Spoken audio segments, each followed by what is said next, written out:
Aquí vengo escribiendo la historia que voy viviendo, de menos a más, primero lo primero. Mi familia son el amor más sincero, el motivo por el cual yo me desvelo, pensando cómo hacer para salir de la rutina, poder darles algún día una mejor vida, como la soñamos todos algún día. Quiero ser el orgullo de mi familia.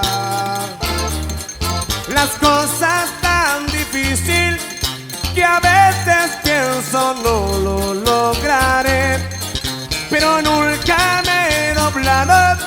Siguiendo mis sueños yo me moriré, porque de eso se trata la vida y bien, sépalo usted.